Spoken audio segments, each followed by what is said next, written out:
chamaste para caminhar na vida contigo. Decidi para sempre seguir-te, não voltar atrás.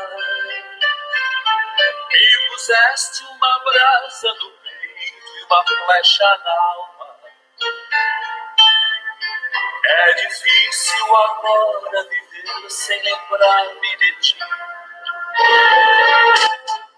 Te amarei, Senhor, te amarei, Senhor. Eu só encontro a paz e a alegria bem perto de ti. Te amarei, Senhor, te amarei, Senhor. Eu só encontro a paz e a alegria bem perto de ti. Eu pensei muitas vezes calar e não dar nem resposta. Eu pensei na fuga, esconder-me e longe de ti. Mas tua força venceu e ao final eu fiquei seduzida. Boa noite, Marcos Paulo. É difícil agora. Boa noite, Regina. Boa noite, povo de Deus. Paz e bem. Paz e bem, Marcos Paulo. Vamos aqui dar boas-vindas às pessoas que já estão chegando para mais uma escola vivencial. Nós já temos aqui de primeira mão nossa querida Maria Eli, Itamaraju. Sempre presente. Temos Carlos Eduardo, Regina Célia. Que prazer ver vocês aqui. Hoje, mais uma escola vivencial. Dia 22 de setembro. Nós já estamos quase fechando o ano, né, Marcos? 22 de setembro. Exatamente. Então, 22 de setembro, mais uma escola vivencial, mais um dia de aprendizado. E aí eu convido a todos que já vá se assentando, que já vá acalmando os seus corações, com esse fundo musical, onde a gente está ouvindo que nós amaremos Deus. Te amarei, Senhor, te amarei. Apesar de tudo, apesar de qualquer coisa, diante das alegrias, diante das dificuldades, te amarei, Senhor. Senhor, eu só encontro a paz e a alegria bem perto de ti. Precisamos ter essa certeza que diante de qualquer coisa, nós precisamos continuar amando esse Deus que é tudo na nossa vida.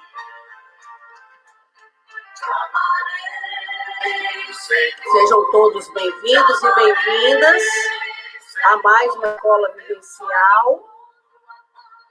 É mais um dia que para nós, para mim, para Marcos Paulo, para o mensageiro Antônio Neto, é um prazer enorme poder ter essa oportunidade de estarmos aqui, podendo levar a palavra desse Deus aos quatro cantos, através das redes sociais.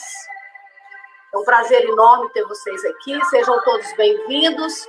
Jussara Castro, minha irmã do coração, Elma de Cátia, Leia, minha irmã de sangue, enfim, todos vocês que estão se achegando, se sintam bem, se sintam em casa. Se quiser fazer alguma intervenção, se quiser fazer alguma pergunta, que fique à vontade, nós estamos aqui o tempo todo para, no final, a gente colocar as perguntas de vocês, né? Então, hoje, nós vamos começar, como sempre, em nome do Pai, em nome do Filho, em nome do Espírito Santo. Amém. Vinde, Espírito Santo, enchei os corações dos vossos fiéis e acendei neles o fogo do vosso amor. Enviai o vosso Espírito e tudo será criado e renovareis a face da terra. Oremos, ó Deus, que instruíste os corações dos vossos fiéis com a luz do Espírito Santo, fazei que apreciemos retamente todas as coisas, segundo o mesmo Espírito, e gozemos sempre da sua consolação. Consolação. Por Cristo Senhor nosso. Amém. Lá no Guia do Peregrino, Marcos, na página 93, está escrito assim: todo encontro transforma. Todo encontro transforma. Todo diálogo enriquece. Toda amizade compromete. Deus nos reuniu, fez de nós membros do seu povo. Deus nos falou. Nós escutamos e reconhecemos a voz de Deus. Nós falamos a Deus. Ele nos escuta e nos socorre. Deus nos envia. Ele certamente poderá contar conosco. Então, essa última frase a gente pode transformar numa interrogação, Marcos. Ele certamente poderá contar conosco, né? Fica aí essa perguntinha para durante a escola vivencial de hoje, após a meditação do Evangelho, que você já vai fazer, após a mensagem de nosso querido Antônio Neto, no final a gente refazer essa pergunta. E aí, Deus pode contar conosco? Né? Então, vamos aqui ler o Evangelho de hoje, e eu já gostaria de deixar aqui um aviso que o mensageiro pede para todo mundo pegar sua Bíblia, uma caneta e um papel, porque certamente o Antônio Neto vai fazer alguns questionamentos, vai fazer algumas colocações, que vai ser bem interessante que a gente anote alguma coisa. Então, que vocês possam providenciar Bíblia, papel e caneta. Mas então vamos aqui à parte espiritual da nossa escola vivencial de hoje, que está lá em Lucas, capítulo 8, versículos de 19 a 21. Lucas, capítulo 8, versículos de 19 a 21.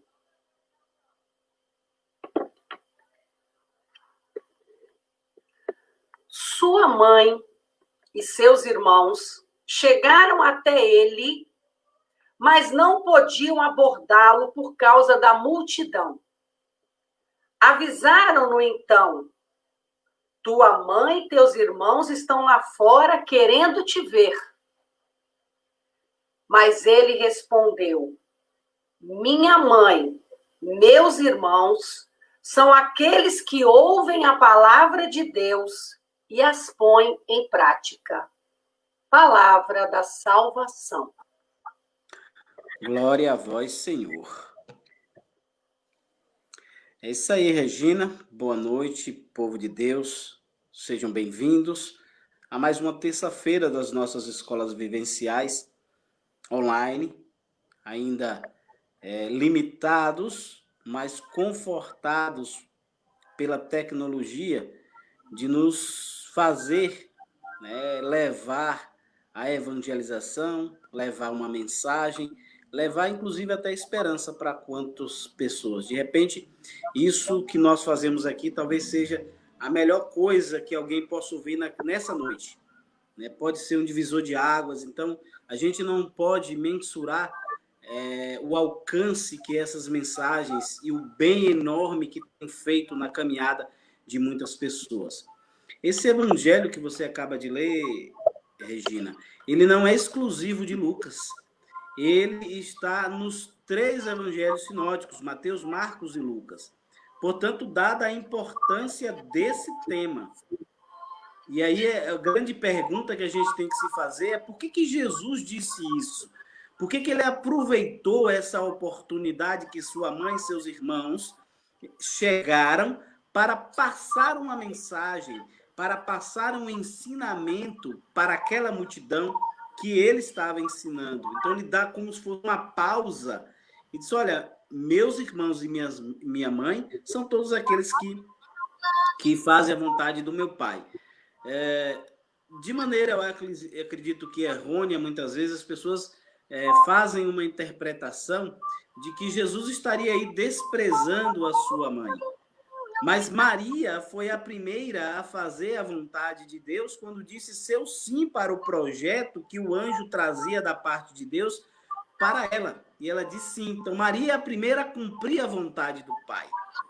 Mas Jesus provavelmente, e talvez essa noite a gente entenda um pouco mais isso, está questionando talvez uma prática da comunidade, da cultura judaica, que considera muito a questão da genealogia e da consanguinidade. Para Jesus, e a partir de agora, todos nós fazemos parte da sua família porque nos colocamos a serviço. E eu acredito que a pergunta que você faz no início aqui, oxalá que a gente possa chegar ao final dessa live e ao longo da nossa vida ter uma resposta positiva para ela. Porque Jesus disse claramente: quem faz parte da minha vida, quem faz parte da minha família, são aqueles que assumem junto comigo esse projeto, que é o projeto que o Pai depositou nas minhas mãos.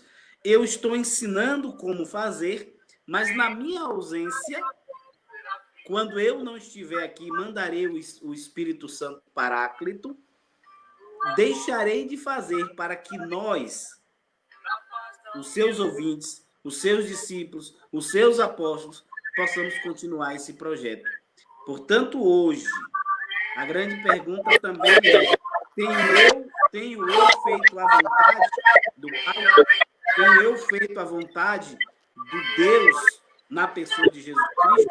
É uma pergunta que a gente precisa fazer e entender na nossa caminhada. Que o Deus da vida nos ajude a ser cada vez mais capazes de fazer parte da família de Jesus, não como consanguinidade, não como genealogia, mas como pessoas que de fato disseram sim a esse projeto, e assim fazemos a vontade do Pai. Amém.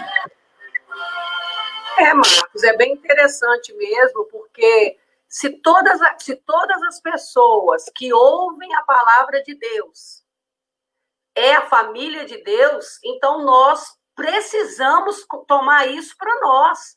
Nós que estamos aqui toda semana, nós que estamos aqui lendo, estudando, então nós somos os irmãos, nós somos a mãe, não é isso? Você disse aí que Maria foi a primeira, porque ela deu o sim dela. Então nós, mulheres, quando nós também damos o nosso sim, aceitamos uma tarefa na igreja, aceitamos o fato de levar o projeto de Deus às pessoas, essas pessoas, sim, todos, irmãos, mãe, família de Jesus Cristo, né, Marcos? Exatamente, Regina. Isso a gente não pode nos furtar. Não fica dúvida, né, Marcos? Não, absolutamente.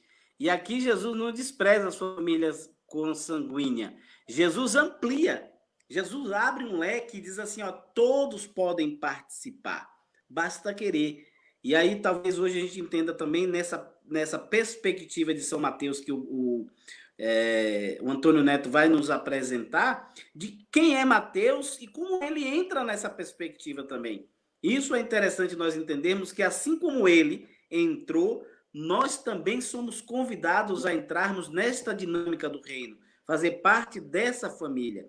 O problema é o quanto nós estamos dispostos a nos envolver tanto a ponto de fazer como o mestre fez, darmos a vida, querermos estar perto das pessoas, porque evangelizar tem a prerrogativa de é preciso gostar de pessoas. Quem não gosta de pessoas, não gosta. E aí, pessoas não é só aqueles que cheiram bem, não é aqueles que a gente quer por perto, mas são aqueles que a própria sociedade rejeita. O quanto eu estou disposto a me aproximar dessa família de Jesus? É isso. Então vamos lá, né? Nós vamos agora, Marcos, convidar o nosso querido Antônio Neto, todo mundo aí ansioso para ouvir, dizendo Antônio Neto que a minha mãe queridinha lá de Cacoal disse assim, Regina do céu, quanto que eu aprendi com esse neto, gente! Ai, Neto, seja bem-vindo, Antônio Neto. Boa noite, tudo bem? Seu microfone, Neto. Boa noite, Regina. Decolores, viva a vida. Cumprimento todos os meus irmãos cursilistas e demais pessoas que estão nos ouvindo. Regina, é muito bom ver que você está aí plenamente recuperada. É uma bênção a gente ver como Deus está protegendo a família Decolores, né? Todas as pessoas que tiveram até agora estão se recuperando bem. Marcos Paulo, é uma satisfação ouvi-lo. Eu, por mim, você poderia falar por mais 1h30, porque ouvir você acalma o meu coração. Eu gosto muito. Eu sou seu fã de carteirinha. Obrigado, Neto. A recíproca é verdadeira sempre. É uma alegria imensa sempre que a gente tem a oportunidade também de ouvi-lo. É uma pessoa que tem um carinho enorme com a palavra de Deus e tem buscado se aproximar. E ao se aproximar e aprofundar, você, aí como a mãe de Regina fala assim, acaba nos favorecendo um aprendizado sem muito esforço. Só o fato de ouvi-lo. Isso é muito bom. Pois é. Então, vamos lá, vamos dar continuidade aqui. Neto, mais um dia, mais um prazer, mais um aprendizado, eu tenho certeza. Nós estamos no mês da Bíblia, não podemos esquecer isso. Eu gostaria de lembrar isso aos nossos irmãos decolores. Estamos no mês da Bíblia e o MCC resolveu que iríamos estudar os livros, os evangelhos. Então, nós já tivemos o livro de Deuteronômio, tivemos você falando para nós das cartas de Paulo, tivemos o Frei Francisco na semana passada falando de São Marcos, e hoje você vai falar para nós sobre São Mateus. E aí, Neto, eu gostaria já de começar te fazendo uma pergunta que virou moda, essa pergunta, e eu gostaria que você explicasse para nós, porque eu tenho certeza que talvez muitos irmãos cursilistas ainda não perceberam o que significa. E a pergunta é, qual é o seu lugar de fala, Neto, hoje, para falar do tema de São Mateus? É importante sempre, eu costumo dizer sempre, é importante identificar toda vez que a gente vai ouvir alguém falar, qual é o lugar de fala daquela pessoa. Ela está falando de que ponto de vista, de que contexto, qual é a ideologia envolvida, isso é sempre muito importante. O meu lugar de fala é de um estudioso da Bíblia. Quando eu fiz teologia, eu me despertei muito para o tema e passei a estudar bastante. Então, o meu lugar de fala é de um estudioso da Bíblia, do ponto de vista da Igreja Católica Apostólica Romana. Então, eu sigo a tradição e o magistério da Igreja Católica Apostólica Romana. E hoje aqui eu não irei fazer catequese. Eu não vou me debruçar nos textos de forma catequéstica. O que eu vou fazer? Eu vou estar colocando aspectos em torno do contexto e do pretexto de Mateus para a gente poder entender algumas coisas. Quando a gente vai estudar a Bíblia, o Marcos falou na questão dos evangelhos sinóticos, a gente vê os evangelhos tratando das mesmas coisa, mas com diferenças, e isso gera muita dúvida. Então, o que eu vou fazer é mostrar a estrutura do Evangelho de Mateus, para que quando a gente for ler, a gente estudar, a gente possa ter uma melhor compreensão do que ele está nos falando. Muito interessante, né? Muito interessante esse lugar de fala, as pessoas precisam realmente perceber. Quem vai falar de algum tema, né, Neto? Qual é o lugar de fala daquela pessoa para ela poder estar defendendo aquele tema? Isso é muito importante, isso dá credibilidade ao mensageiro, né?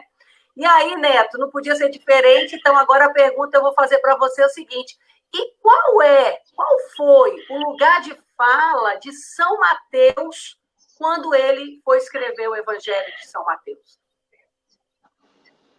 Pergunta muito interessante, porque isso é fundamental para a gente entender o Evangelho de Mateus. Como é fundamental para entender os outros evangelhos? É interessante que a gente sempre entenda qual é o lugar de fala do angiográfico, ou seja, aquela pessoa que escreveu a Bíblia, os livros que são considerados canônicos. E que a gente precisa entender que Bíblia tem texto, contexto e pretexto. Se a gente sair lendo a Bíblia e aplicando na vida diretamente tudo aquilo que está lá, sem entender o texto, contexto e pretexto, isso se chama fundamentalismo cristão e é perigoso. não é uma coisa recomendável. Então, a gente, na medida que a gente vai compreendendo, isso facilita o entendimento. Então, qual é o lugar de fala de Mateus, né? O texto escrito por Mateus, ele foi escrito em grego e um grego culto, diferente de Marcos, que escreve num grego koiné, que é um grego muito simples, rudimentar. Então, o Mateus, ele era um publicano, ele era um cobrador de impostos, era um homem culto. Então, ele escreve no grego, de uma forma culta. É interessante a gente entender o contexto. Quando eu digo contexto, eu me refiro a quê? Eu me refiro ao momento histórico, a economia, a sociedade, a política, qual era a ideologia do momento, qual era a religião predominante. Então, a gente entender que contexto o escritor vivia, porque os textos são inspirados, mas não foram anjos que escreveram, foram homens. E esse contexto da época, ele é transmitido também. E a gente precisa, para a compreensão do texto, entender isso. E o pretexto, porque cada evangelista, ele tinha uma razão específica a cada vez que escreveu, e a gente precisa entender isso. Por quê? Para a gente entender as diferenças. Vamos, por exemplo, a gente pega em Lucas, quando a gente vai falar da concepção de Cristo, o que todo mundo conhece é o que está lá em Lucas, né? O anjo aparece para Maria, ela dá o sim. Mateus não existe isso. Você vai ler Mateus, não aparece anjo para Maria. O anjo não aparece para Maria em nenhum momento. O anjo só aparece para José. Por que isso acontece? Quando a gente vai entender esses contextos, isso facilita a compreensão. Então, em Mateus, nós temos coisas que são diferentes dos outros evangelistas. Por exemplo, anjo não aparece para Maria. Nós vimos aqui no início a genealogia de Cristo. Mateus coloca homem gerando homem. Você tem uma outra diferença interessante. Mateus não fala em reino de Deus. Ele é o único evangelista que ele só fala em reino dos céus. Existe um sermão muito famoso, que é o centro até do cristianismo, eu vou falar da importância desse sermão, que é chamado Sermão da Montanha. Em Mateus, Cristo faz esse sermão na montanha. Quando você vai em Lucas, é feito na planície. Por que isso? Por que essa diferença? Né? Você vê a confissão de Pedro, é diferente em Mateus de todos os outros evangelhos. Então, é interessante a gente entender, quando a gente vai olhar o contexto, a gente começa a entender por que tem diferenças na Bíblia de evangelista para evangelista. O Evangelho de Mateus, como bem lembrou Marcos, ele faz parte do conjunto de evangelhos sinóticos. O que é sinóticos? Sim é lado, ótico é ver. São evangelhos que você deve ler lado a lado. Você pode ler ele comparando um com o outro. Isso acontece com o Evangelho de Mateus, Marcos e Lucas. João já é completamente diferente. E Mateus é um desses evangelhos sinóticos, e é o primeiro dele na Bíblia. E aí a gente começa esclarecendo uma coisa interessante. Na Bíblia, Mateus vem primeiro. Mas a academia, os estudiosos das universidades, teólogos, dizem que Marcos foi escrito primeiro. Por que eles dizem isso? Marcos é um evangelho curtinho e ele foi escrito em grego koiné, ou seja, um grego bem rudimentar. Eles alegam que, como a estrutura que está em Marcos, ela é seguida por Mateus e Lucas, eles dizem que Mateus e Lucas tiveram acesso a esse evangelho e, a partir daí, escreveram o deles. E como Mateus era culto, ele escreveu mais e foi complementando o evangelho. Por isso que se diz que a academia diz que o Evangelho de Marcos foi escrito primeiro. Uma coisa muito importante que nós católicos temos que entender nesse momento é o seguinte: isso é uma teoria da academia, isso não é uma verdade absoluta. Não é motivo de dogma de fé também, a igreja não dogmatiza isso. Mas a gente precisa entender o seguinte: na academia se diz que Mateus e Lucas leram primeiro Marcos e leram uma outra fonte que eles chamam de fonte Kehr, que é Queller em alemão, que significa fonte. Essa fonte Kehr nunca foi encontrada, não existe nenhuma evidência que existia uma fonte Kehr. O que existe é uma teoria na academia e a academia adora, os acadêmicos adoram teorias. Então existe uma teoria, a teoria é essa. Mas, Para a Igreja Católica Apostólica Romana, nós somos uma igreja de 1000 anos, e nós temos uma coisa que se chama tradição. E a tradição da Igreja Católica, ela tem um discípulo de João, que se chamava Papias. Ele escreveu, então tem texto de Papias, ele escreveu dizendo que Mateus foi o primeiro a escrever o Evangelho, e que esse Evangelho foi escrito primeiro em hebraico. Ora, existe uma coisa curiosa quando se fala em estudo bíblico. A ciência sempre vem discordando da Bíblia e, ao passar do tempo, a ciência vai vendo que a Bíblia sempre tem razão. Se questionou muito, por exemplo, a cidade de Emaús ainda não foi encontrada, então a ciência questiona se existiu Emaús. Algumas cidades bíblicas tradicionais foram sendo encontradas, são citadas na Bíblia, foram encontradas por arqueólogos, né? Então, o que acontece?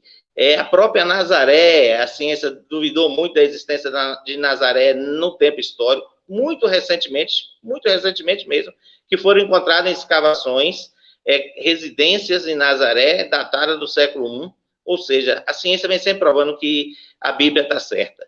E se um dia for encontrado algum manuscrito do Evangelho de Mateus em hebraico, vai estar provado que a Bíblia tinha razão. Mas sobre essa questão da primazia, de quem é que veio primeiro, Marcos ou Mateus, a Santa Sé instituiu a Pontifícia Comissão Bíblica para estudar e ter um posicionamento sobre o assunto. Então, em 1911, a Pontifícia Comissão Bíblica declarou a primazia de Mateus. Disse, não, Mateus foi escrito primeiro e ele veio primeiro. Então, eu fico com a Igreja Católica Apostólica Romana. Mateus foi escrito primeiro.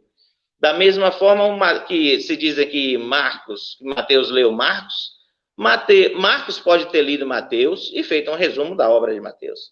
Então, coisas que ainda estão por aí. Mas a academia diz que Marcos foi escrito primeiro, a Igreja Católica diz que Mateus foi escrito primeiro. Eu fecho com a Igreja Católica, porque a forma como é colocado os evangelhos faz um sentido muito grande. Porque, veja só, os 4 evangelhos, eles têm caráter, quando você vai estudar, você percebe que eles têm caráter diferentes na mensagem. É interessante a gente entender isso. Mateus, que nós vamos ver agora, ele tem um caráter profético. Jesus Cristo em Mateus é o novo Moisés, né? Você pega Marcos tem um caráter prático. O tempo de Marcos é agora, né? Você lê Marcos, você vê muita frase. Imediatamente se colocaram na estrada, imediatamente partiram. O tempo de Marcos tem um caráter prático. Jesus lá, tudo no tempo dele é agora, é pôr-se na estrada agora. Quando você vai pegar Lucas era médico, mas ele era um historiador. Então, Lucas já tem um caráter histórico. Ele escreveu não só o Evangelho de Lucas, mas Atos dos Apóstolos, que são livros que você pode ler ali na sequência. Ele já tem ali um caráter absolutamente histórico. Quando você vai para João, e vamos ter a oportunidade de estudar João, é um evangelho maravilhoso, João é eminentemente espiritual. João é o evangelista da fé. Então, quando você pega a sequência como está disposta os livros, faz muito sentido.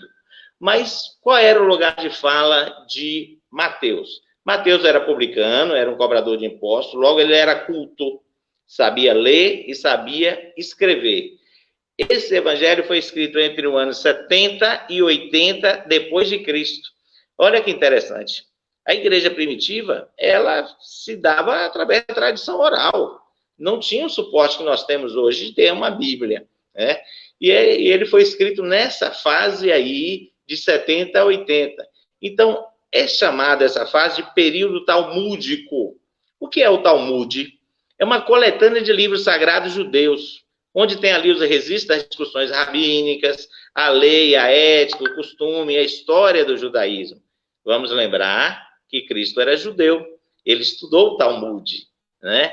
Então, era a época chamada o período Talmud, tinha acabado a guerra ali contra os romanos, e eles permitiam que os fariseus conduzissem a religião judaica.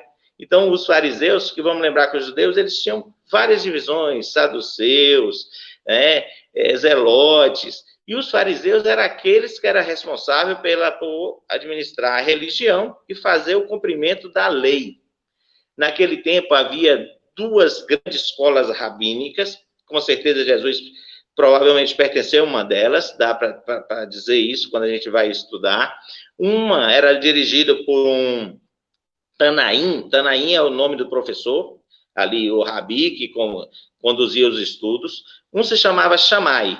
Esse Shammai era rigoroso, colocava pesados fardos ali nas costas dos judeus, porque queria que a lei fosse cumprida, a lei judaica fosse cumprida à risca. E havia um outro chamado Hillel, que pregava o amor ao próximo, e era, provavelmente, Cristo estudou nessa escola aí de Hillel. Então, nós temos como contexto histórico ali, quando foi escrito esse evangelho, por volta de 40 anos após a morte de Cristo, numa época que os romanos tinham o domínio, havia uma crise interna no cristianismo, porque nessa faixa de 40 anos estava surgindo várias doutrinas diferentes da cristã, havia um movimento grande dos judeus para fazer com que os cristãos voltassem para a lei judaica.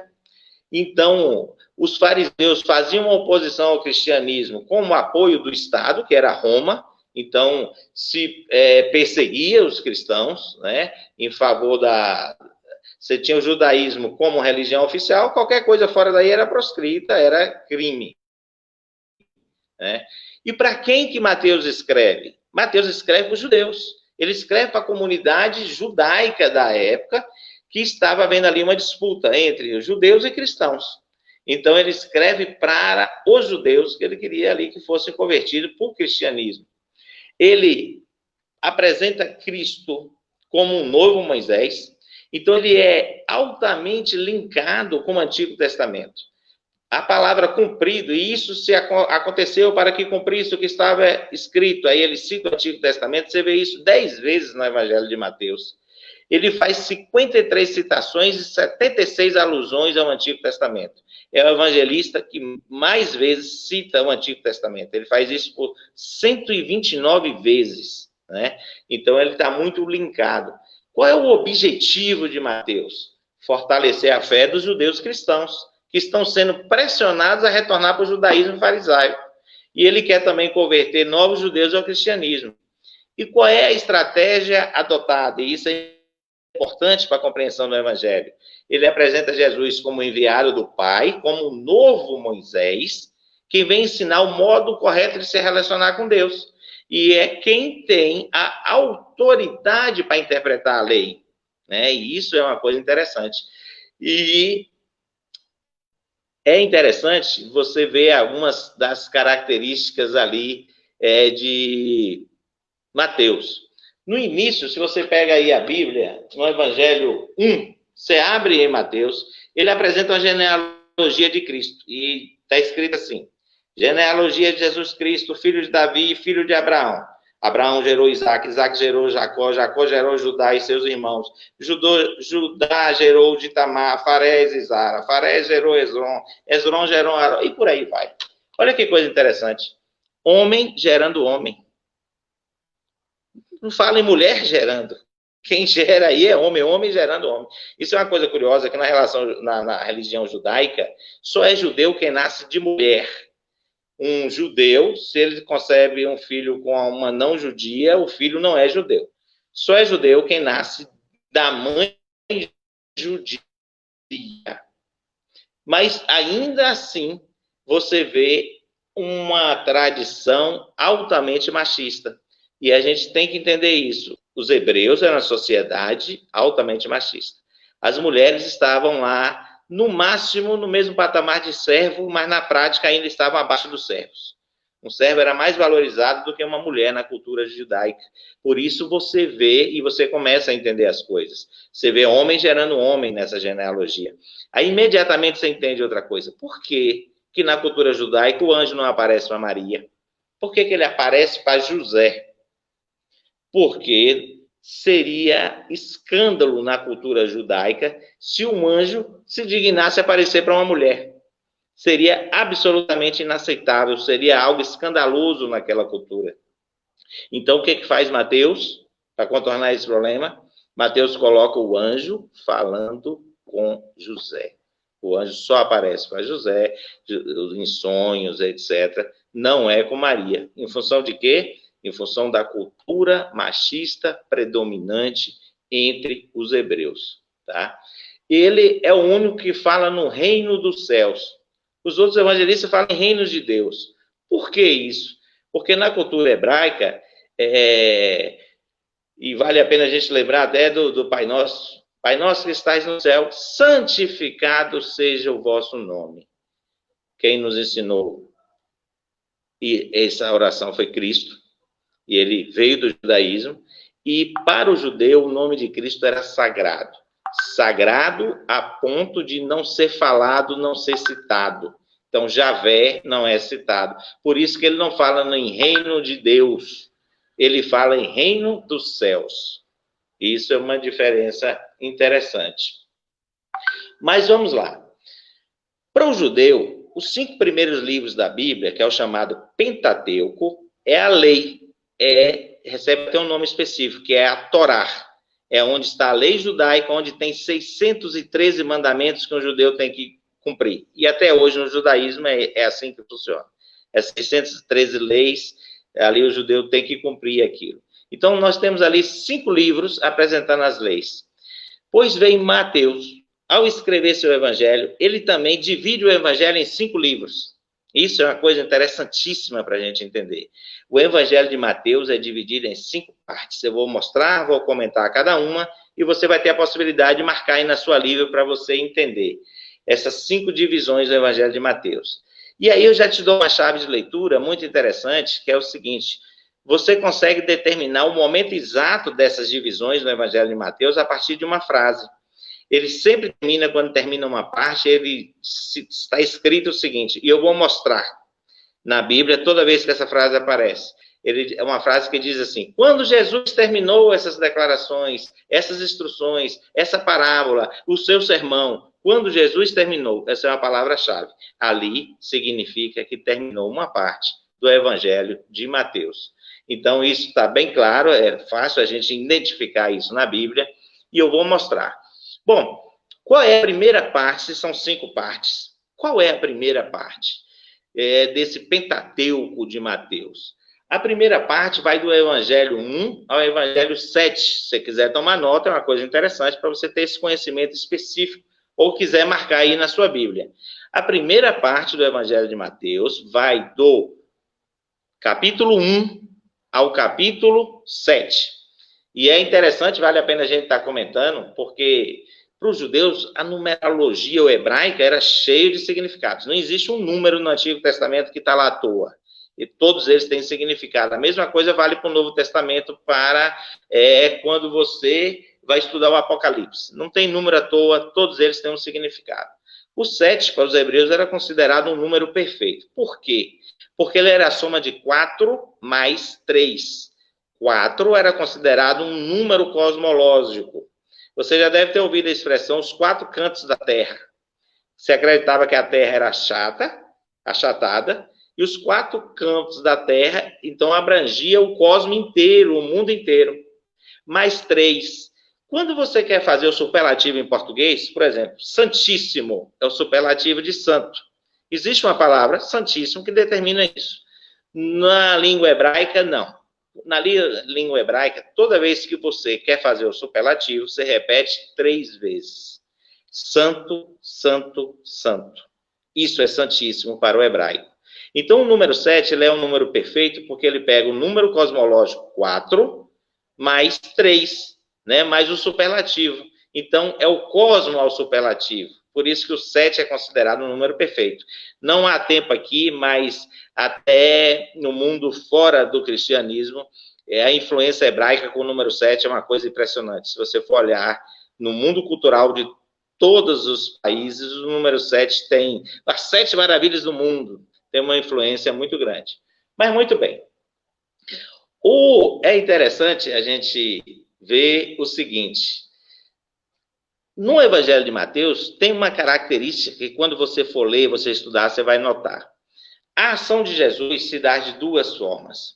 Primeira coisa, Jesus, ele age, ele faz. Ele realiza milagres, ele faz todo um conjunto de ações. E depois ele faz um sermão. Então, no Evangelho de Mateus, nós temos 5 sermões. Eu vou marcar e vamos comentar sobre cada um deles. Então, eles têm 5 sermões.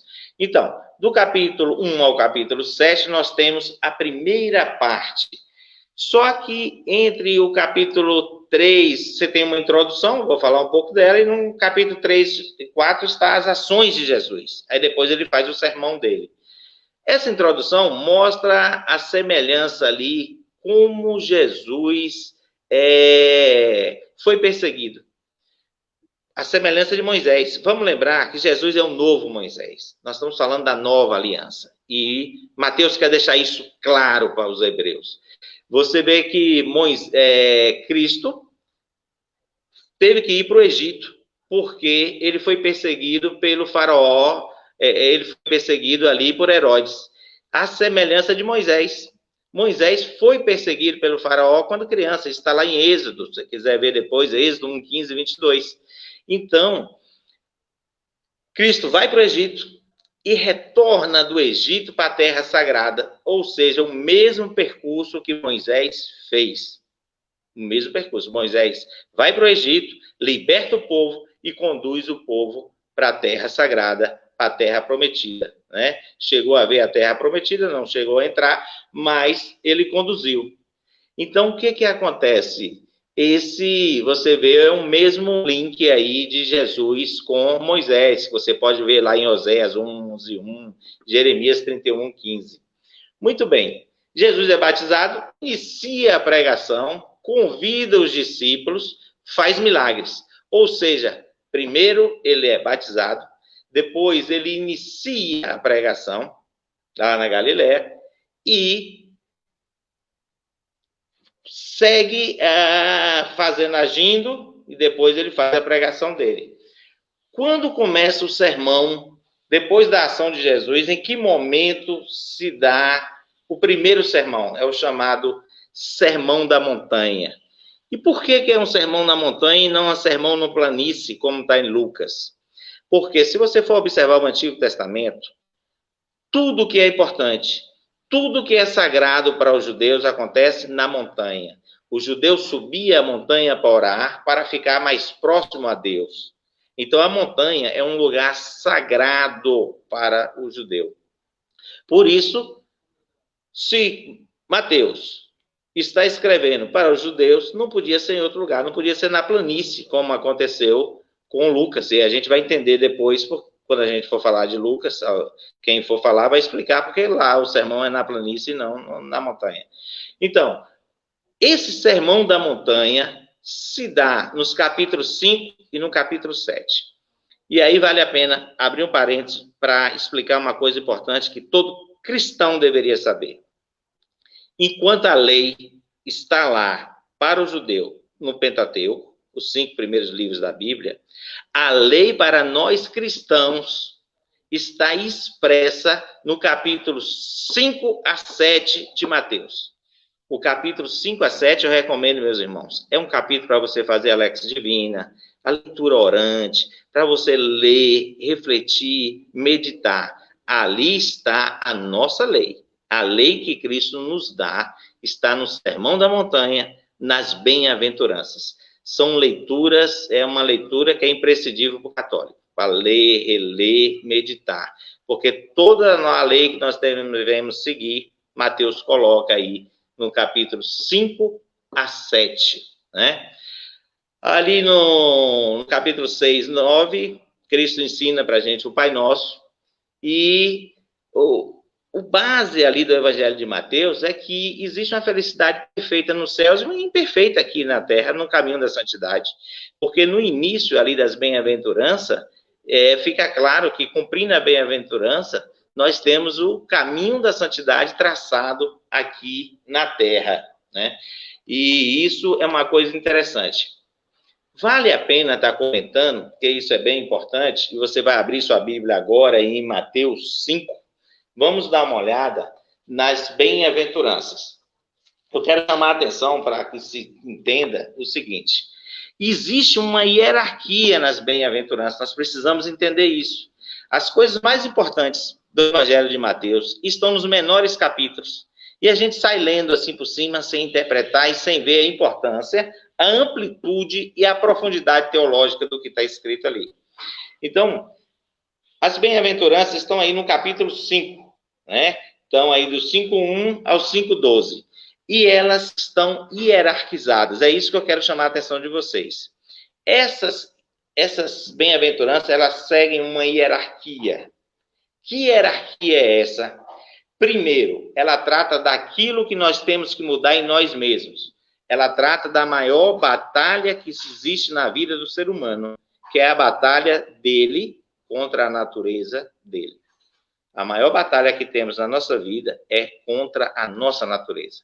É contra a natureza humana, é contra a carne, é contra a inclinação para o mal que está estabelecida a partir do pecado original. Essa é a maior delas.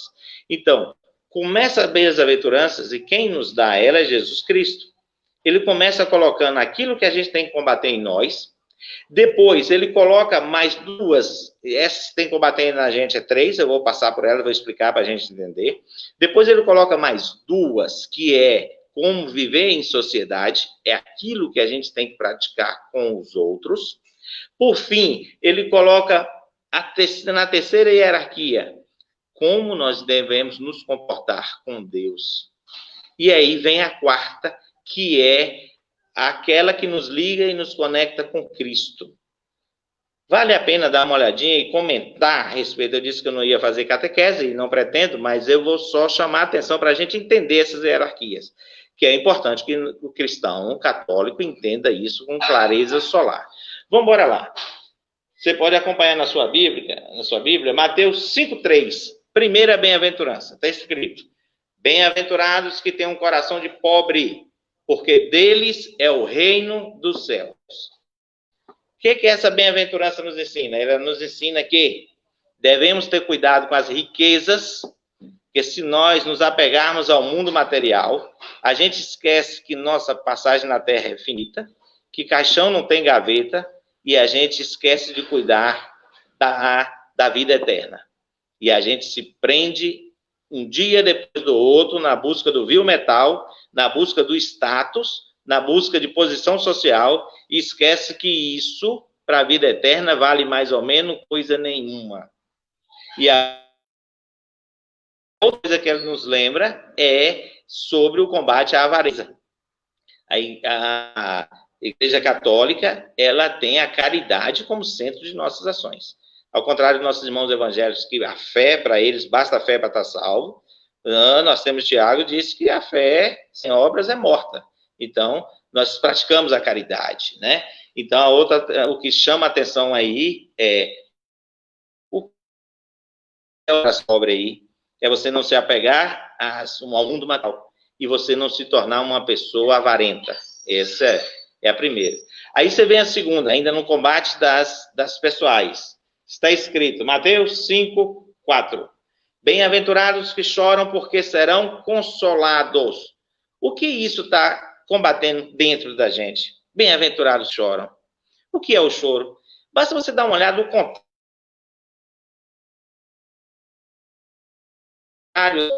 para você entender o que é combater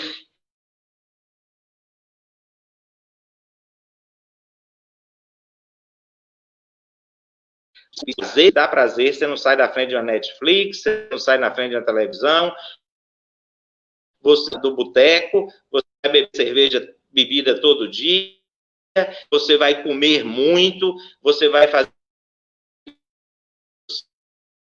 os prazeres da carne. E você vai dar razão, que são as inclinações que a nossa carne tem. Então, a bem-aventurança é para combater isso. Então, é uma coisa para a gente ficar atento. Aí vem a última em torno dos combates pessoais. Mateus 5:5.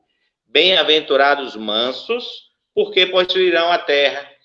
O que isso está dizendo? Está dizendo que nós devemos combater em nós o nosso espírito belicoso. nosso espírito guerreiro, nosso espírito de combater, de ir para o combate físico, o combate verbal, o ganhar na marra, né? E isso aí a gente tem que combater na gente. Então, temos que ser mansos. Pronto, superado outras, aí as próximas duas bem-aventuranças dizem respeito a quê?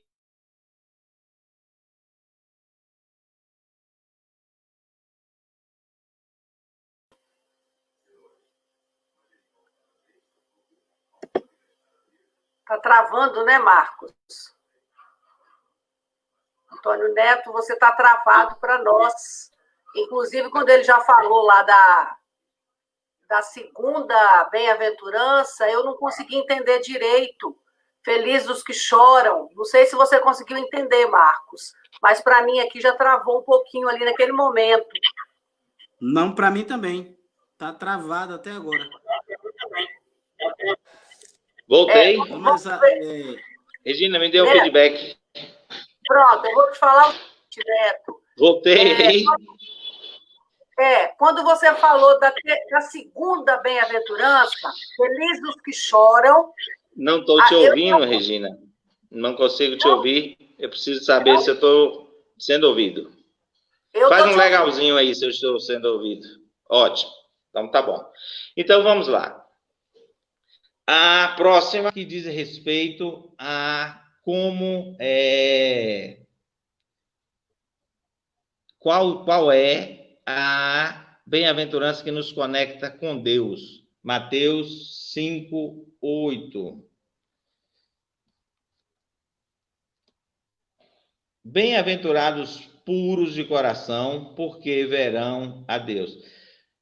Mas antes de ver a Deus, eu estava falando, porque eu já falei, mas eu creio que eu estava fora do ar, eu vou repetir, sobre as bem-aventuranças que nos conectam com os outros. As que nos conectam com os outros 5:6. Bem-aventurados que têm fome e sede de justiça, porque serão saciados. Isso diz o seguinte: nós devemos ter um senso de justiça em comunidade. Ainda se eu não estiver sendo injustiçado, mas se o meu irmão estiver, eu tenho que ter um senso de justiça. Eu tenho que ter uma preocupação que vai além da minha segurança e preocupação pessoal com a comunidade na qual eu estou inserido. É aquilo que nós procedistas entendemos muito bem, a nossa responsabilidade com os ambientes nas quais nós estamos inseridos. E a próxima, que é Mateus 5:7, diz o seguinte: bem-aventurados os misericordiosos, porque alcançarão misericórdia, certo? Então, isso diz o seguinte: nós devemos ser misericordiosos com os outros, termos misericórdia com os outros. Eu já vi muito pregador, quando vai falar disso, falar de misericórdia, falar de misérias, e misericórdia não tem a ver com miséria. Miserere, compaixão, cordes, coração. Misericórdia é você ter compaixão no seu coração. Então, no seu trato com os outros, você tem que agir com compaixão para com os outros. Isso é misericórdia. E, por fim, aquelas bem-aventuranças que nos conectam com Deus. E aí é interessante. Você pega aí Mateus 5:8, é a primeira, está escrito aqui: bem-aventurados puros de coração, porque verão a Deus. Olha que interessante.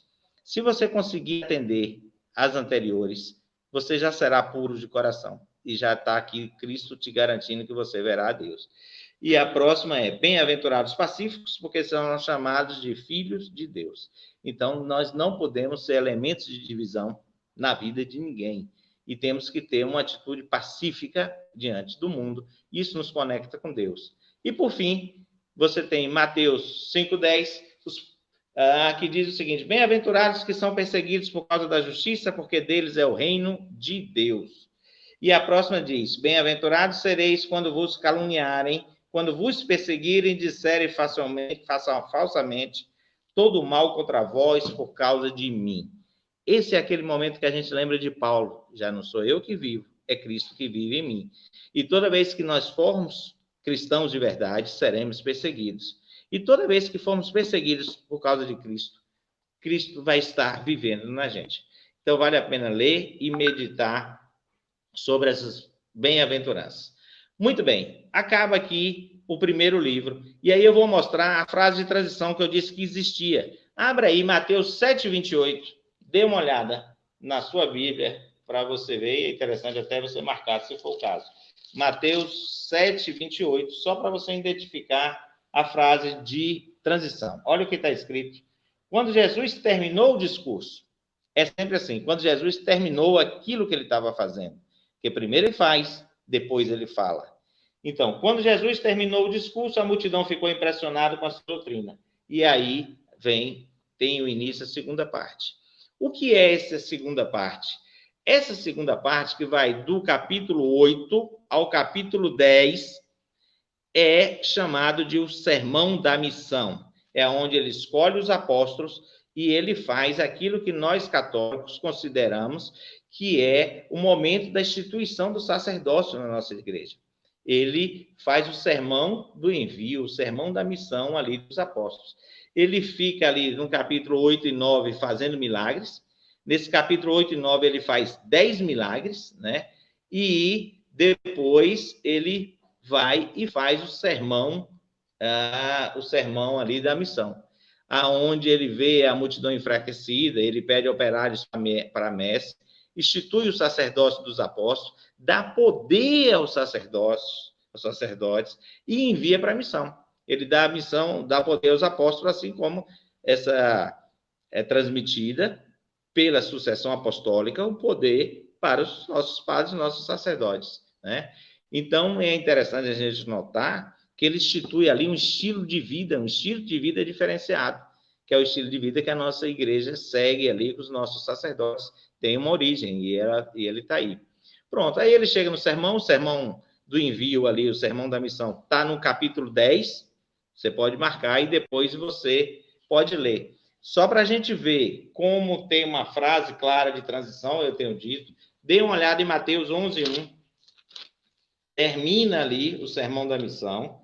Você vê em Mateus 11, 1 está escrito: após ter dado instruções a seus 12 discípulos, Jesus partiu para ensinar e pregar nas cidades daquela região. É o marco claro que ali terminou a segunda parte do Evangelho de Mateus. Vamos, portanto, à terceira parte. A terceira parte, ela está entre o capítulo 11, inicia no capítulo 11, ali, 11, 1, e vai até o capítulo 13, até o final do capítulo 13, que é o 13:52. É chamado de Sermão das Parábolas. Ele fica ali no capítulo 11 e 12 agindo, e no capítulo 13, ele começa a revelar aos discípulos o sentido mais profundo das Escrituras, né? Aponta mais do que tudo o mistério da sua pessoa divina. Os apóstolos ainda não estão em condição de entender. Ele coloca as primeiras 4 parábolas que o povo não entende. Quando chegam em casa, os discípulos explicam para a gente o que quis dizer. E aí ele explica. Então, as 4 primeiras são parábolas que requerem explicação, que ele só dá para os apóstolos. E as 3 seguintes são semelhanças, aonde ele compara ali como é a dinâmica da vida divina com a terra aqui, onde ele diz, há um tesouro escondido, as Sagradas Escrituras é como uma pessoa achar um tesouro, etc. Esse tesouro aqui seria Jesus, né? Então, se você pegar aí Mateus 13:53, vamos dar uma olhada à frase de transição, que acaba terminando essa segunda parte. Mateus 13:53. Na verdade, a terceira parte aí de Mateus. Então, quando você pega aqui, 13:53, está escrito: após ter exposto as parábolas, Jesus partiu. Essa frase de transição, ela sempre marca o final de uma parte. Termina aí a terceira parte de Mateus, inicia a quarta parte. Essa quarta parte é chamada Sermão da Comunidade, Sermão da Eclésia. Vai de capítulo 13 ao capítulo 18. E aí eu chamo a atenção para uma coisa interessante. Mateus é o único evangelista que cita a palavra igreja no seu evangelho. Ele é o único que cita a palavra eclésia, né? E é interessante a gente saber disso, porque nós consideramos, está lá em Mateus 16:18, nós consideramos que esse é o fundamento da nossa igreja. Quando Cristo diz, tu és Cefas, tu és pedra, e sobre ti erigirei a minha igreja. Esse é o momento jurídico da fundação da Igreja Católica Apostólica Romana, né? E temos aí a instituição de Pedro como nosso primeiro Papa. Primeiro Papa é tão somente uma forma de dizer que, na verdade, o primeiro Papa foi o seguinte, foi o sucessor dele, né? Por quê? Porque Papa é uma sigla, significa Petri Apostoli Potestatem Sapiens, ou seja, sucessor do poder do apóstolo Pedro. Isso que a palavra Papa significa. Então, Lino, que foi o segundo, é que esse, sim, de fato, juridicamente, foi o primeiro Papa, porque ele foi sucessor do apóstolo de Pedro. Mas, muito bem. Então, essa quarta parte, ela está falando, então, do sermão da comunidade, do sermão da igreja, certo? E é interessante que é aí que tem também a profissão de fé de Pedro. Pedro, e tu? O que me diz que eu sou? E Pedro diz, tu és o Cristo, o Filho de Deus vivo. Ou seja, o centro do Evangelho. A profissão de Pedro, ela existe nos 3 evangelhos sinóticos, mas no de Mateus é completamente diferente. A resposta de Pedro, nos outros evangelhos, você pode ver, está escrito, tu és o Cristo. Em Mateus, ele diz, tu és o Cristo, o Filho de Deus vivo. Então, há um complemento, tu és o Filho do Deus vivo. Você só vai ver isso novamente na Bíblia, no julgamento de Cristo, na casa de Caifás. Você vai ver essa expressão novamente. A maioria das Bíblias tem uma tradução errada, que quem tiver aí, vamos aproveitar para a gente corrigir, para a gente entender a importância dessa confissão de Pedro, porque só Pedro que diz, tu és Cristo, o Filho. Abra sua Bíblia aí em Mateus 14, 33. 90% das traduções, quando você vai ver a tradução do hebraico, você pega uma Bíblia Jerusalém, que é uma Bíblia mais fiel, e aí você, provavelmente vai estar certo. Mas quando você pega Mateus 14, 33, mas a maioria das Bíblias tem um errozinho que vale a pena você pegar sua canetinha e corrigir isso aí, para ficar compatível com o original. Então, está escrito o seguinte aí, eu estou com a Bíblia Ave Maria, minha eu tive de corrigir. Está escrito aqui. Então, aqueles que estavam na barca prostraram-se diante dele e disseram, tu és verdadeiramente o Filho de Deus. Essa tradução está errada. A tradução correta que está no original é, tu és verdadeiramente um Filho de Deus. Um Filho de Deus. Um Filho de Deus é diferente de o Filho de Deus. Então, vale a pena você corrigir aí. Porque Cristo, como o Filho de Deus, só na confissão de Pedro é que nós temos. Então, vale a pena estar corrigindo isso aí. Muito bem. Então, ele é o único que fala em inglês, a palavra igreja, eclésia, está aí. Ele faz o sermão eclesiástico, que é chamado Sermão da Igreja, está aí no Mateus 18. Ele começa o sermão aí na Mateus 18. E Mateus 19, 1, abra sua Bíblia, dá uma olhada, você vai ver a famosa frase de transição que nós estamos chamando a atenção aí. Mateus 19, 1. Vamos ver aqui o que está dizendo. Mateus 19, 1 está dizendo, após esses discursos, Jesus deixou a Galileia e veio para a Judéia, além do Jordão. É a frase de transição que divide claramente as partes que estão no Evangelho de Mateus. Por fim, vamos para a última parte, que inicia no capítulo 19 e vai ter até o capítulo 28. É chamado sermão escatológico. Escatologia é o estudo das coisas finais. O que acontece com a gente quando morremos? É esse sermão que é feito nessa parte, é o último que Cristo faz, são 5 sermões que ele faz, esse é o último, e é chamado sermão escatológico. E vale a pena chamar a atenção que 46% do Evangelho de Mateus é Cristo falando. É o Evangelho que mais traz falas de Jesus Cristo, é Mateus. e a última fala é esse sermão escatológico. Então, ele fica ali do capítulo 19 ao 23, agindo, faz ações, quando você vai ler, você vai ver isso direitinho, e aí chega no sermão, no capítulo 24 e 25, é onde está o sermão escatológico. É onde está a linguagem mais dura que Jesus usa contra os fariseus. Está em Mateus 23. É a linguagem mais dura. E aí a gente consegue entender que Cristo provavelmente frequentou a escola rabínica de Hillel, porque ele cita aí tanto Shammai quanto Hillel. Você vê em Mateus 23, 24, ele fala dos fardos que se colocavam nas costas dos judeus, e 23, Mateus 23, 5, cita aí as largas faixas das túnicas. Isso a gente vê nos escritos de Hillel, porque quando a gente estuda teologicamente, a gente não estuda só a Bíblia, a gente estuda toda a literatura existente na época, e a gente vê nos escritos de Hillel essa citação idêntica ao que Cristo coloca aí. E nesse momento, Jesus faz a fala mais dura que tem ali contra os fariseus. Muito bem. Ele está no Monte das Oliveiras, em uma cidade chamada Betfagé. Tem uma passagem na Bíblia que eu sempre entendi ela como um momento de impulso humano de Jesus. Jesus está voltando de uma cidade, ele para em frente a uma figueira. A Bíblia nos conta que não é tempo de figo, ele procura figo, não encontra figo, amaldiçoa a figueira.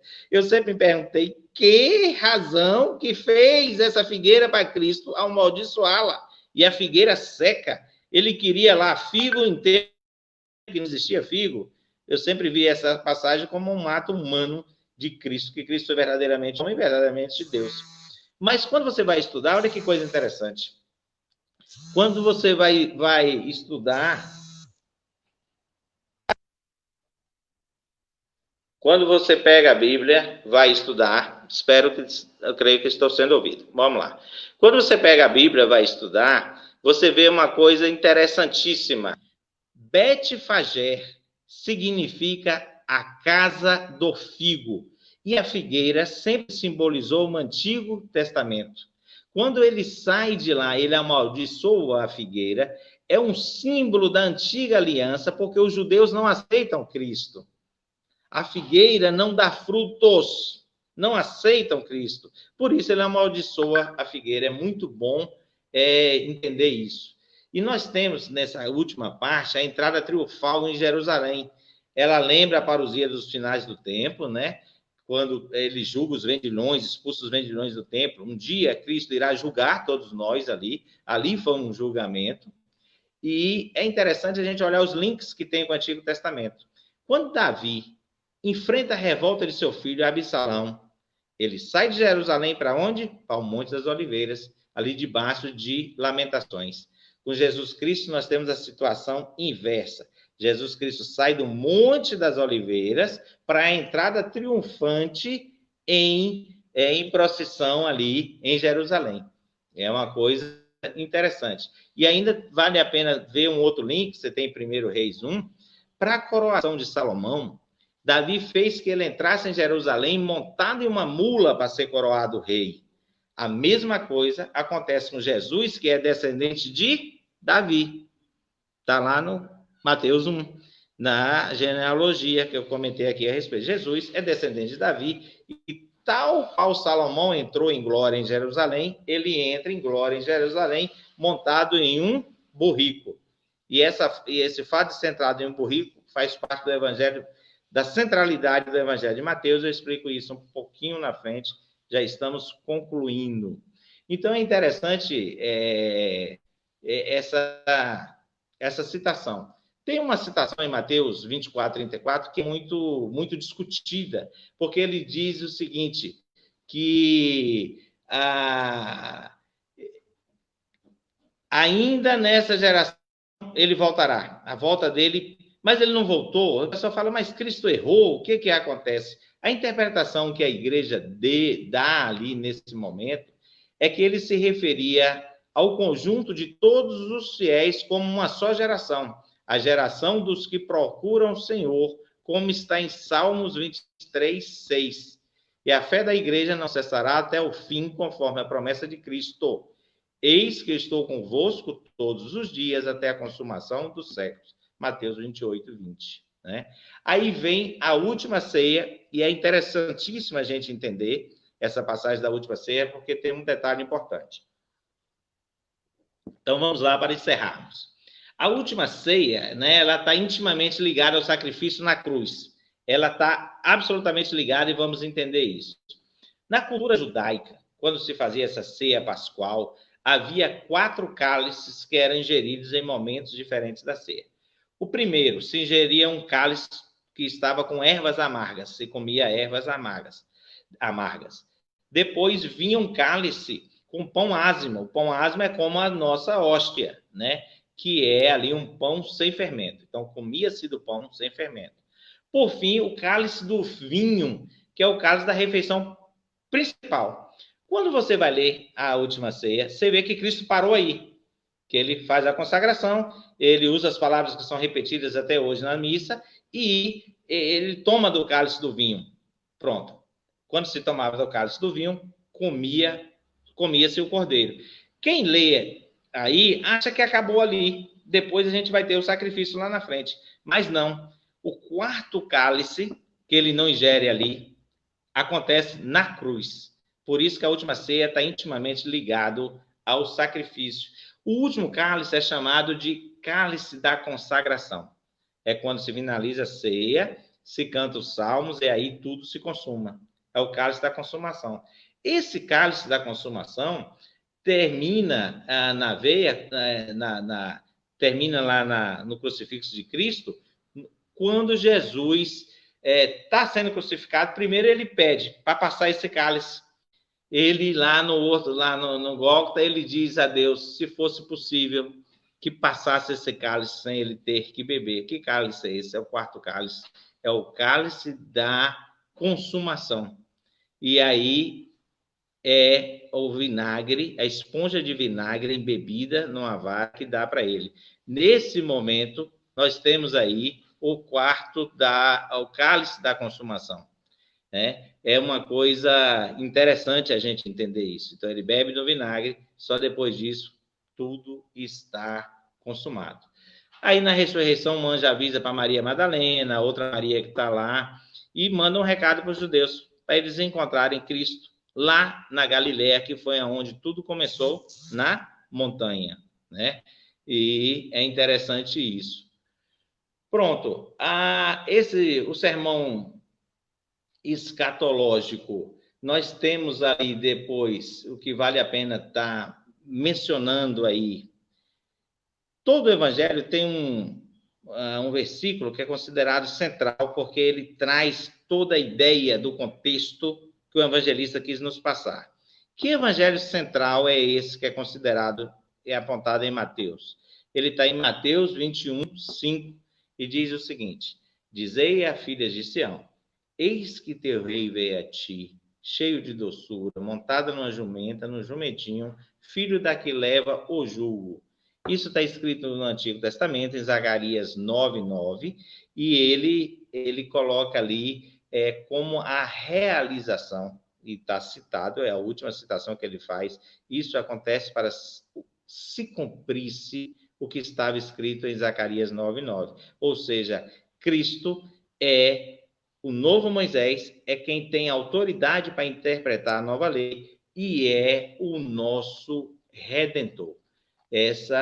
Dessa forma, então, nós temos ali o encerramento da última parte do Evangelho de Mateus. E, se você olhar em Mateus 26:1, a nossa chave de leitura de encerramento das partes, vai estar claro aqui em Mateus 26:1. Vamos dar uma olhada. Você pode abrir sua Bíblia e ver aí o que está escrito em Mateus 26:1. Está escrito: quando Jesus acabou todos esses discursos. É a frase de finalização. Então, aí a gente entende que terminou a última parte, então, do Evangelho de Mateus. Termina a minha fala sobre o Evangelho, nosso tempo já está já acabou, e termino lembrando que Jesus, o imperativo que ele nos deu, ide, ensinai e batizai todas as nações. Isso se aplica a todos nós e é a nossa obrigação cotidiana. Devolvo a palavra para Regina. Muito bem. Muito bem, Antônio Neto. Você consegue me ouvir agora? Naquele momento você disse que não estava me ouvindo. Você me ouve, Marcos? Ouço alto e claro. Pois é. Neto, muita participação aqui dos nossos irmãozinhos feministas. As pessoas dizendo que a sua reflexão foi perfeita, quanto ensinamento, enfim. Ô, Regina, por alguma razão eu não tenho áudio, eu não estou te ouvindo. Pois a mim você me ouve, Neto? Você me ouve, Neto, ou não? Ele também não me ouve. Então é lá alguma coisa no celular dele.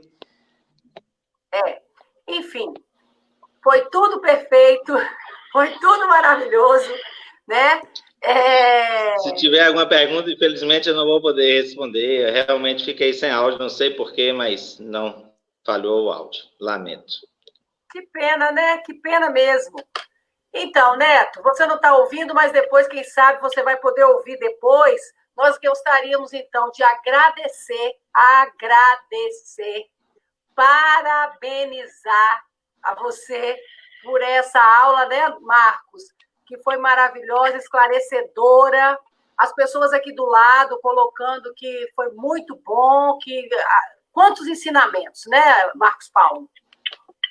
Perfeito. Na verdade, Neto, ele tem essa capacidade dessa didática extraordinária de nos fazer entrar dentro desse mundo da Bíblia. Poucas pessoas, eu garanto, eu digo isso porque meu lugar de fala, a gente falando sobre o lugar de fala, eu sou uma pessoa que eu vivi muito dentro da igreja, estudei teologia em Salvador, estudei teologia no ITESP, e confesso que poucas pessoas nesse meu caminhar conseguem falar dos evangelhos de maneira tão clara, de maneira tão contundente, nos faz realmente entender o evangelho. É interessante que ele infelizmente está sem áudio. Eu gostaria de falar um pouco sobre a questão de Mateus no início. Ele não mencionou, mas é interessante que Mateus também é o único que fala que Jesus o nome de Jesus seria Emanuel, o Deus conosco. Então, e aí eu queria trabalhar um pouco essa ideia, fazer uma pergunta nesse sentido, desse Deus que faz caminho conosco. Neto é muito didático e eu sou muito catequético, eu gosto de catequese. E Neto gosta dessas informações muito precisas. E aí eu ia provocar um pouco sobre esse Deus conosco, esse Deus que caminha na nossa história, esse Deus que se faz presente na vida da gente. É uma afirmação que a gente já conhece, é categórica, que em Jesus, Deus se fez carne. Isso é algo que faz parte da nossa confissão, da nossa fé.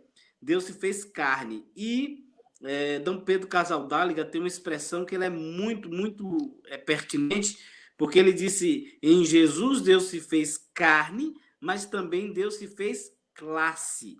Deus entra na história do povo, principalmente no povo pobre. O Sermão da Montanha é algo que fala muito sobre a questão felizes os pobres, os mansos, os simples, os humildes.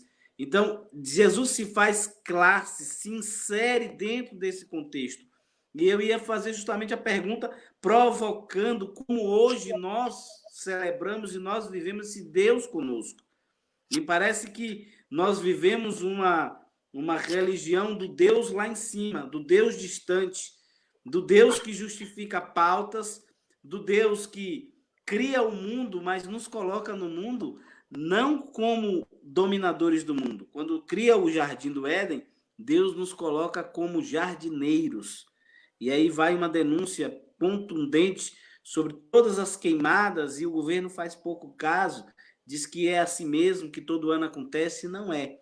Então, nós, enquanto cristãos, precisamos olhar. E aí, ontem, uma live lá com o pessoal de Itamaraju estava falando do Evangelho de Lucas, que o Evangelho de Lucas é o Evangelho da história, em que Jesus, quer salvar a humanidade, não só o ser humano, mas toda a biodiversidade.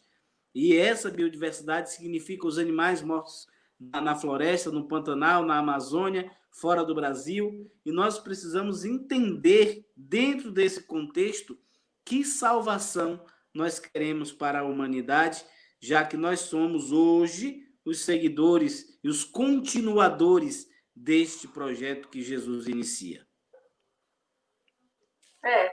É isso, Marcos Paulo. Muito questionamento, né? Nós vamos aprender sobre todos os evangelhos. Semana que vem nós vamos ouvir falar sobre São Lucas e na outra semana sobre São João. E é bom que anote, que faça observações mesmo, porque lá na frente fica mais fácil para se entender. As observações serão...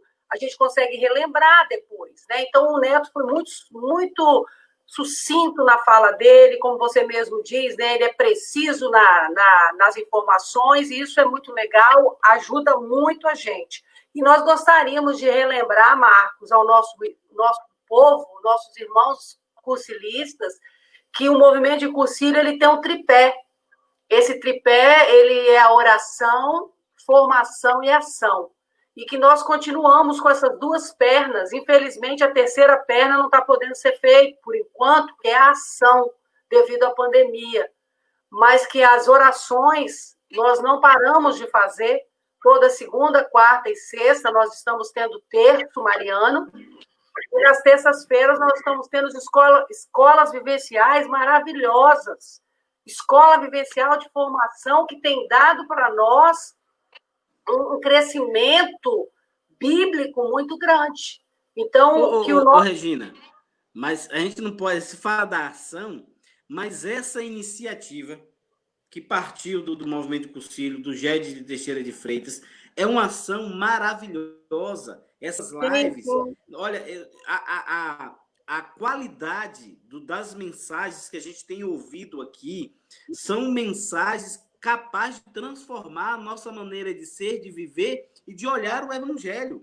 Se isso não nos transformar, eu não sei o que mais pode nos transformar. Embora toda informação ela é interessante, mas ela deve encontrar eco no coração de quem ouve.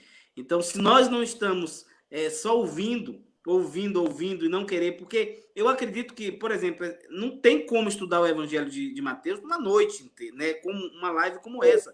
Mas Neto deu ideias, links, chaves de leituras que nos ajudarão nas nossas leituras diárias. Quando ele trabalha muito sobre a questão da Lexio Divina, naquele intervalo do versículo 5, 6 e 7 de Mateus, quer dizer, trabalhem, estudem. O que nós fizemos hoje aqui foram links, foram chaves de leituras que vai nos ajudar a compreender melhor, mas não está esgotado o tema. Então, eu acredito piamente que essas lives são uma ação fundamental e é um divisor de água dentro do movimento do GED Teixeira. Então, parabenizo mesmo a coragem que muitos têm tido. Antônio Neto é uma dessas pessoas extremamente didáticas e autodidáticas que busca entender para poder passar. Feliz, muito feliz mesmo, que a pandemia, mesmo com toda a sua diversidade, tem também trazido a gente uma capacidade de nos reinventar. Então, Marcos, e falar para os nossos irmãos decolores que o movimento de cursilho é isso. O movimento de cursilho, ele não é de você ouvir e ficar de braço cruzado. O movimento de cursilho, ele quer que você se mexa, que você transforme os ambientes, que você comece fazendo isso dentro da própria casa ou no seu próprio ambiente de trabalho, onde você estiver. O movimento de cursilho, ele mostra isso para nós e aquele que está aqui com a gente toda semana, mês a mês, né? Tempos a fio, se ele não conseguir, Marcos, abrir seu coração a ponto dessa transformação acontecer, nós estamos precisando mexer em alguma coisa, porque esse é o momento de cursilho, fazer com que nós percebamos, entendeu, que nós precisamos fazer diferente. Nós não podemos ser mais como éramos, a partir do momento que nós temos essas oportunidades na nossa vida. Né? Mas é isso, Marcos. Vamos chegando ao final. Eu gostaria de dar 2 avisos para nós finalizarmos a nossa escola vivencial. O primeiro aviso é que quinta-feira próxima, depois de amanhã é quarta, quinta, dia 24, nós teremos uma noite de adoração e oração lá na Capela de Adoração com o Padre Metódio. Vai ser aberto até 50 pessoas, né? As inscrições já estão abertas. Se aquele que ainda não deu o seu nome, pode falar conosco no privado, que nós vamos colocar lá, só vai entrar aquele que tiver dado o nome. Então, vai ser um momento de oração e adoração para todo o GER, para todo o regional, que vai pegar aí 5, são 5 ou são 6 dioceses. Dioceses. Então, o Padre Metódio é encarregado de fazer essa adoração.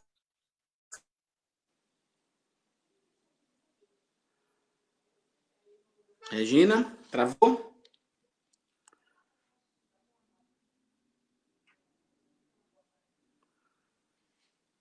Não sei se foi eu que estou travado ou Regina está travada, mas eu estou vendo que ela ficou travada. Mas a ideia justamente é isso. Algumas pessoas deram...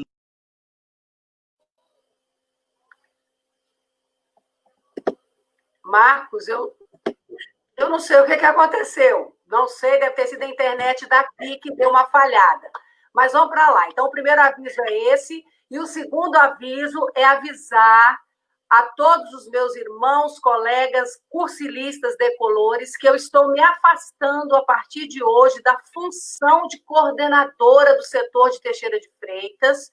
Por quê? Porque eu resolvi concorrer a uma cadeira na Câmara de Vereadores de Teixeira de Freitas. Né? Eu recebi esse convite e eu dei meu sim. Eu acredito no potencial que eu tenho de poder fazer algo diferente. Então, eu preciso, conforme o estatuto, conforme as diretrizes da nossa diocese, eu preciso me afastar 60 dias antes, como as eleições serão em 15 de novembro, então eu já estou quase que atrasada, né? Então, essa é a minha última escola vivencial com você, Marcos. Vou sentir muita saudade, mas eu vou estar participando de tudo e de todos, juntamente com vocês, mas não posso estar à frente, porque também eu preciso de um tempo maior para poder mostrar para as pessoas que eu estou nessa corrida e que eu pretendo chegar lá. Né? Então, contar aí com meus irmãos cursilistas, com meus irmãos decolores, né?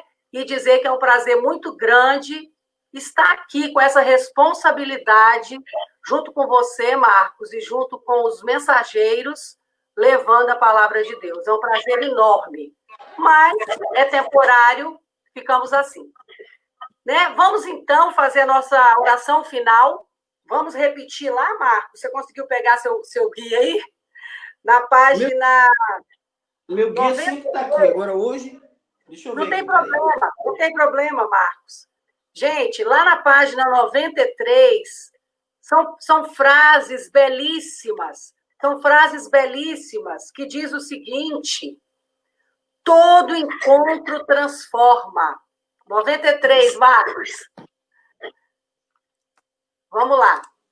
Todo encontro transforma. Nós precisamos ir para o encontro, nós precisamos sentar para ouvir a palavra de Deus com esse intuito de deixar isso nos transformar. Então, vamos lá, Marcos. Todo encontro transforma. Todo diálogo enriquece. Toda amizade compromete. Deus nos reuniu, fez de nós membros do seu povo. Deus nos falou, nós escutamos e reconhecemos a sua voz. Nós falamos a Deus, ele nos escuta e nos socorre. Deus nos envia, ele certamente poderá conosco. É isso aí. Nós esperamos, eu e Marcos esperamos, e Deus espera ansiosamente em poder contar conosco, né? Essa é a nossa missão, né, Marquinho? Exatamente. Né? Lembra que no final das nossas missas, no retiro, no final do retiro, né? Qual é a frase que o padre ou quem está à frente sempre nos faz? Né? Deus conta contigo. E nós falamos assim, e eu com a sua graça. Então, esse é o movimento de cursilho, esse deve ser a nossa atitude enquanto cristãos. Sempre acreditar na graça de Deus, que sempre nos antecipa, sempre vai à nossa frente. Não somos nós que alcançamos a graça, mas Deus nos alcançou primeiro. Esse é o Deus que nós acreditamos, esse é o Deus que nós pregamos. É isso, é isso. E a graça de Deus, ela é rica em nós, né, Marcos? E nós precisamos valorizar isso, nós precisamos entender que tudo é providência, nada na minha vida é coincidência, tudo é providência, a partir do momento que você acredita na graça de Deus sobre você. É isso? Então, vamos, Marcos, que o Papai do Céu nos abençoe, nos guarde, nos dê uma boa noite, um bom fim de semana, de resto de semana, e que todos estejam aí cheios de saúde. Dizer a nossos irmãos que eu e Jânio fomos acometidos pelo coronavírus, mas nós estamos bem, graças a Deus. Eu já estou praticamente curada, não estou tomando mais medicação. O Jânio ainda toma uma medicaçãozinha, mas hoje ele teve uma melhora maravilhosa e nós estamos bem, estamos em Vitória. E acredito que ainda esse final de semana a gente já volta para a nossa casinha em Teixeira de Freitas, né? Então, muito bem. Vai lá, Marcos, que o Papai do Céu nos abençoe, faz aí bem bonito. Pronto. Que o Deus da vida, sempre capaz de nos dar a vida e de nos transformar, nos abençoe hoje e sempre. Que essa bênção possa se estender sobre todos nós. Somos aqueles que estão doentes, aqueles que estão passando por dificuldade, por algum problema. Que o Deus da vida nos abençoe hoje e sempre. Ele que é Pai, Filho e Espírito Santo. Amém. Amém. Fiquemos em paz. Obrigado, Regina, por essa noite. Mais uma noite maravilhosa de live na terça-feira. Boa noite, ficam bem, ficam com Deus e até a próxima. Tchau, povo de Deus.